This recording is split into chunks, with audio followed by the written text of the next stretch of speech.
Passons maintenant à la première expérience de la matinée.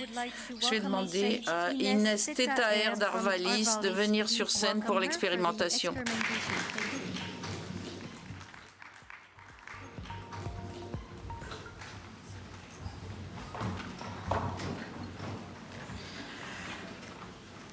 Bonjour à tous, donc moi je vais parler en français. Je travaille chez Arvalis, qui est un institut technique qui s'occupe principalement des céréales et des grandes cultures. Et je suis chargée du développement de l'agriculture numérique. Je représente également un réseau qui s'appelle le réseau des Digifermes, qui est un ensemble de fermes expérimentales dans lesquelles on va tester toutes les nouvelles technologies et accompagner les utilisateurs et les créateurs de ces nouvelles technologies. Je vais vous présenter deux études qu'on a fait avec Ecorobotics et Dino, donc c'est des robots qui sont présents aujourd'hui. Et en fait, nous, notre but, c'est d'aller tester avec eux la première version et de les accompagner sur le terrain pour des évolutions futures de ces robots. Donc tout d'abord Ecorobotics, pour rappel, ça c'est la première version qui nous a été présentée avec une caméra à l'avant pour reconnaître les mauvaises herbes et puis deux bras robotisés sous les panneaux solaires pour aller traiter localement les mauvaises herbes.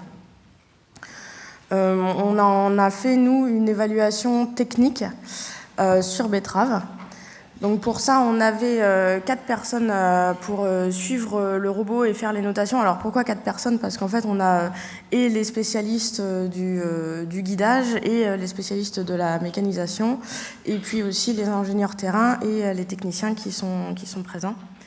On a fait plusieurs séries de notations à des dates différentes, histoire de voir quelle était la réactivité de l'algorithme sur différentes tailles d'adventices. Et puis on s'est aussi placé dans différentes parcelles, enfin dans différentes placettes sur une même parcelle, histoire de proposer différents degrés d'infestation de mauvaises herbes pour tester le robot.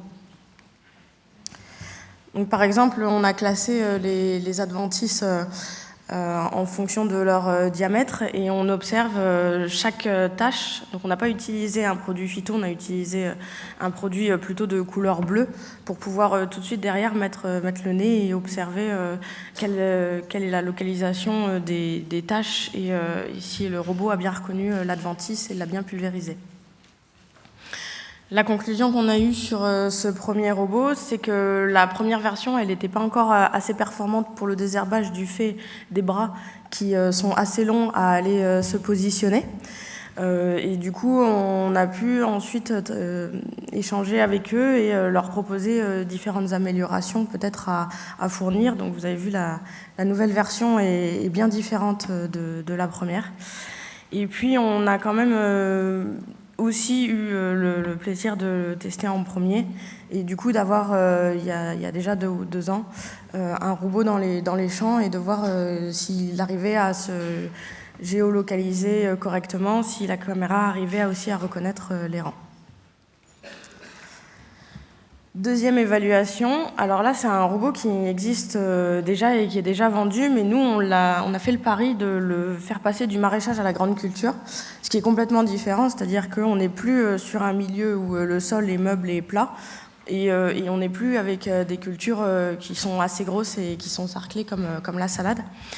On a testé d'abord le guidage de cet outil, et puis on a aussi testé son efficacité au désherbage. Pour tester le guidage, il nous faut, c'est un savant jeu de différentes antennes que l'on place sur le robot, plus son antenne à lui. Et on est capable de suivre ensuite par ordinateur quel est le chemin, et si le chemin qu'il suit est le bon chemin qu'on lui a donné via une ligne de semis. Et puis on l'a aussi fait passer sur blé, donc on a été jusqu'à voir pendant combien de temps justement un robot pouvait passer alors qu'un tracteur par exemple n'était plus porté par le sol, et puis si il était capable de garantir une efficacité au désherbage qui soit la même qu'une herseterie par exemple ou d'autres outils. Nos conclusions, c'est que plus il y avait de passages, mieux c'était. On l'a fait passer jusqu'à 9 fois dans le blé. On a aussi remarqué qu'il pouvait passer beaucoup plus tard et revenir beaucoup plus tôt dans le champ que le tracteur.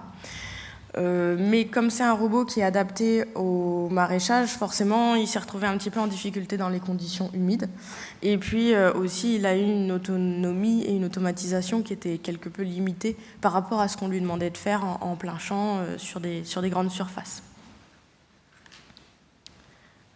Voilà, donc c'est le genre d'expérimentation qu'on fait. On accompagne aussi les créateurs de nouvelles technologies et de robots dans une évaluation économique de leurs outils pour savoir comment se positionner par rapport aux autres outils existants. Est-ce que vous avez des questions ?